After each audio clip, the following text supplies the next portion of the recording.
Coming up on today's show, Chevrolet reveals the 2022 Bolt EUV and refreshes the Chevrolet Bolt EV while it's at it. Tesla drops the price of the entry-level Model 3 and Model Y, and EV startup Aptera raises $4 million in its Series A funding round. These stories and more coming next. Welcome back to TEN Transport Evolved News. Before we get going today, I'd just like to congratulate NASA's JPL once more for its successful landing of Perseverance on the Red Planet this week. Got to love some solar system exploration. This show is sponsored by the Electric Auto Association. Join them and help the switch from fossil fuels to electric today by heading to electricauto.org. Before we get underway with our first story, I have a little correction from last week's show. Last week, I stated that Elon Musk's idea for carbon taxing was well received by the Biden administration when they had actually rejected it. I'm sorry for not using air quotes, which I had in the script, to indicate I was being sarcastic. I screwed up, and I will try harder next time. We start today with the official reveal of the 2022 Chevrolet Bolt EUV and refreshed 2022 Chevrolet Bolt EV. The new Bolt EUV uses the same battery pack and drivetrain as the 2020 Bolt EV, but it gains 6 inches on its sibling and will be marketed as a compact crossover. It will be the first non-Cadillac to offer Super Cruise, and it will start from just under $34,000. Meanwhile, the Bolt, getting a mid-cycle refresh, gets the styling cues from its bigger brother, which includes a vastly improved interior, DC quick charging and active safety technology as standard, as well as a new lower, just under $32,000 price tag. Both cars now come with installation of a home charging station free of charge. While neither cars are sold globally, this launch will only do good things for the price of EVs worldwide. Daimler has been sending mixed messages about electric vehicles this week, pledging that it will design all new models as being electric first. But in an interview with Financial Times, the brand's CEO stated that its internal combustion engine market is, quote, extremely robust and produces cash flows that we can invest in the future, end quote.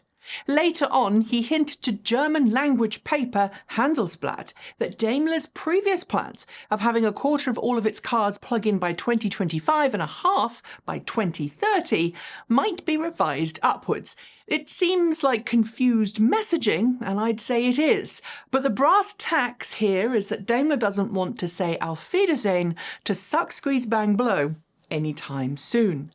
In the same week that Chevrolet dropped the price of its Bolt EV by $5,500, so too did Tesla announce a price drop to its entry-level Model 3 and Model Y. The Model 3 Standard Range Plus has been given a $1,000 price cut, while the entry-level Model Y, the Model Y Standard Range, gets a $2,000 price cut. At $36,990 and $39,990 respectively, both models are still more expensive than the entry-level Chevy Bolt, Bolt EUV, Ford Mustang Mach E, and Volkswagen ID4, but it's certainly interesting to see this move happen now. Sadly, Tesla also increased the price of its performance variants of both cars by $1,000. So if you want the range-topping example, prepare to spend just a little more.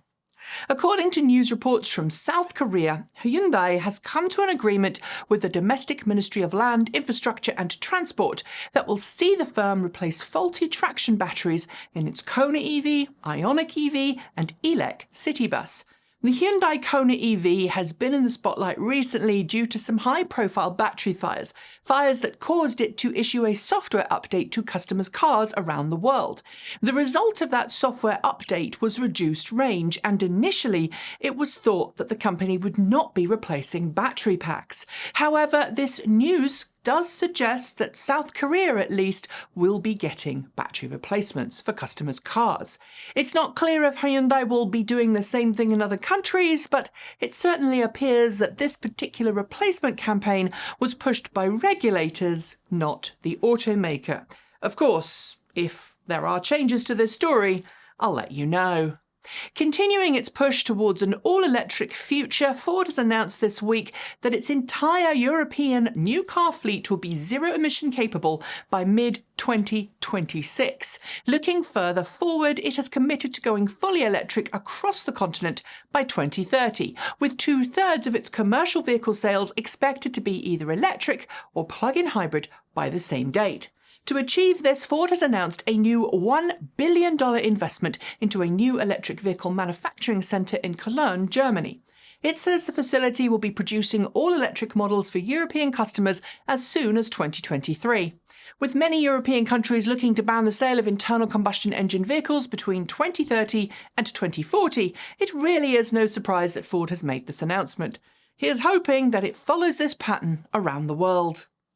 The idea of buying your car and then leasing the battery pack isn't actually a new one. Renault has been doing it for many years, although I do believe it's no longer offered in some European countries.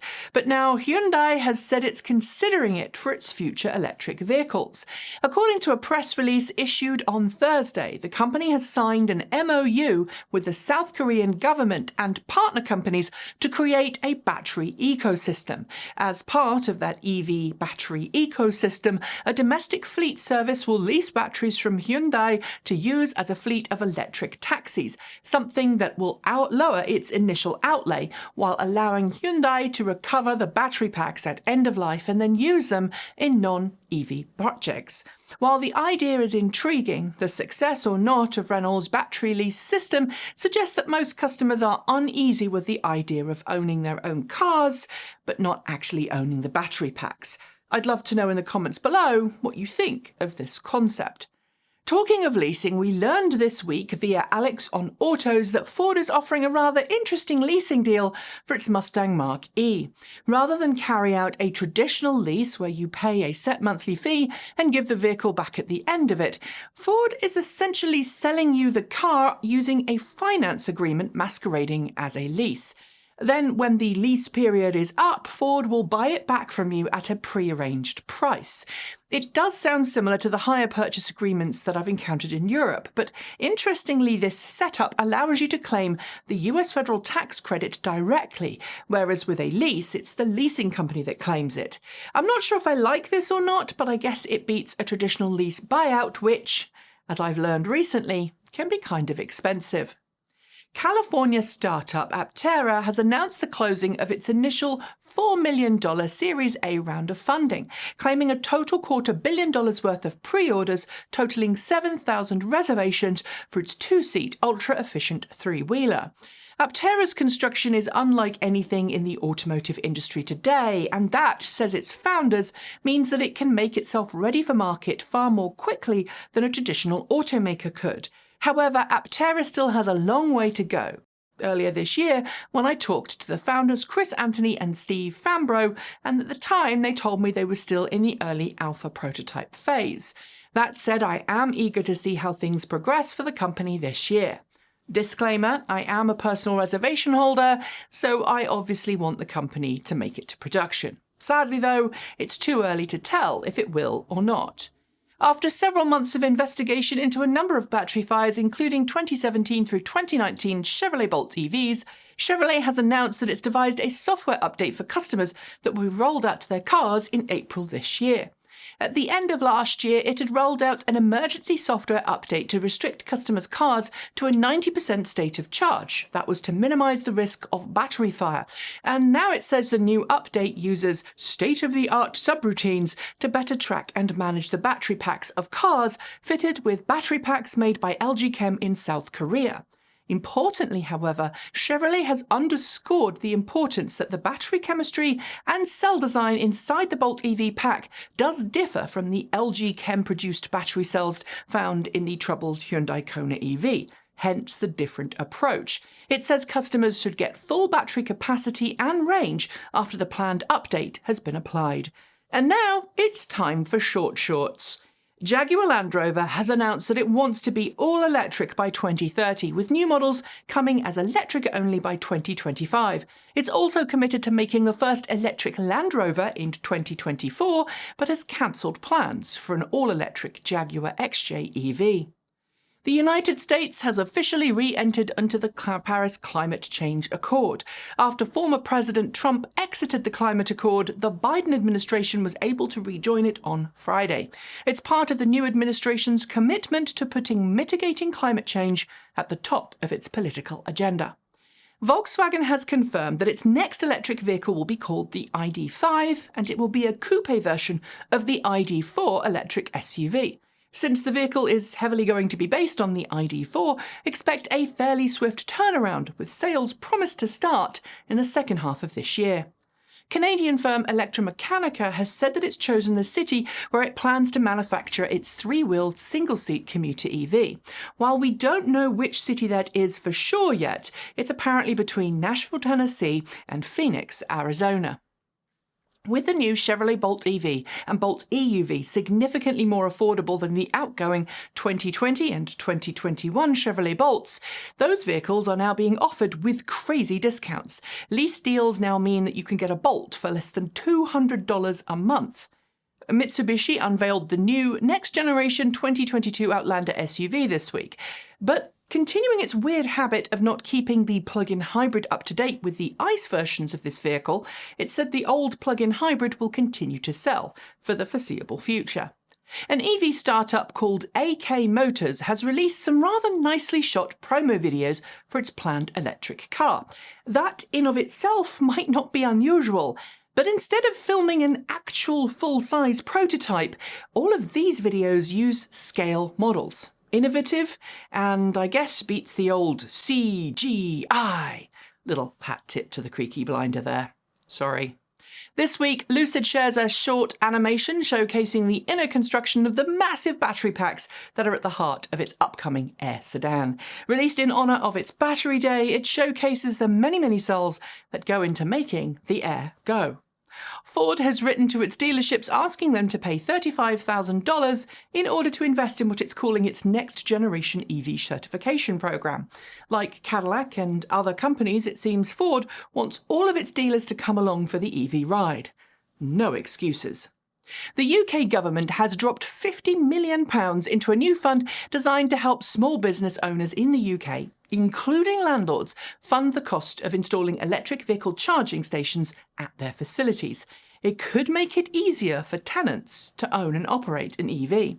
Tesla, as well as Lincoln, Genesis and Kia all dropped positions in the latest Consumer Reports reliability ranking system. Tesla fell to 16th position, while Lincoln fell to 28th, Genesis fell to 15th, and Kia fell to 19th. Rumours are flying around suggesting that Ford is readying a new European market subcompact crossover version of the Ford Mustang Mach E that would actually be based on the Volkswagen MEB platform. The two companies, in case you've forgotten, are actually currently sharing EV technology. Nissan's Barcelona facility, previously home to the ENV200 production line among other vehicles, is due to close in December. But this week, it appears that Nissan may consider turning it into a battery production facility in order to preserve jobs as well as supporting EV production. Watch this space. The Volta Zero delivery vehicle will be produced using battery packs supplied by US bus company Proterra. The announcement will give Volta a head start with proven battery packs, while Proterra will gain an additional revenue stream. Volta, not to be confused with the Volta Zero, that's the US charging network Volta instead, enacted in some direct-to-customer marketing this week with Chevrolet, as the latter purchased ad spaces for its new Bolt EUV on Volta's network of low-power, mall-based, free-to-use charging stations. Nissan has announced that it will be developing a new series of small electric vans for use in Europe. Believed to be based on the Renault Kangoo ZE technology, these new vehicles will launch in the coming months and give Nissan a new EV market segment to explore.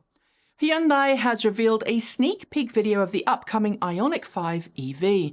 The video currently only teases the interior of the vehicle, but from posts made this week, we can confirm that the new EV will come with an onboard power inverter, which is going to be very useful for emergency power backups.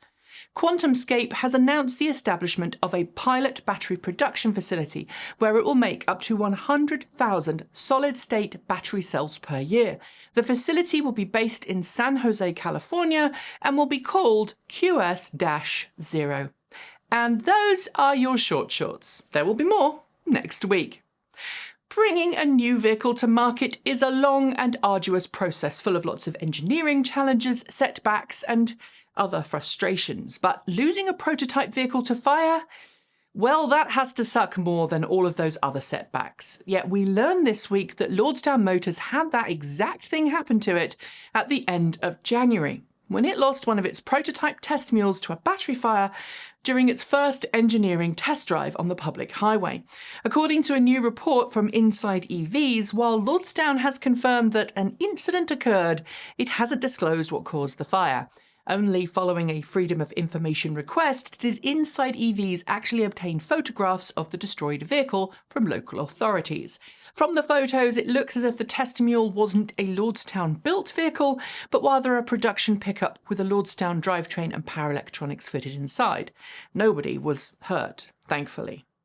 And finally, in case you weren't aware, it snowed quite a lot in the US this week. Like, at one point, more than 70% of the lower 48 was under snow cover of some sort. That's frankly pretty unheard of.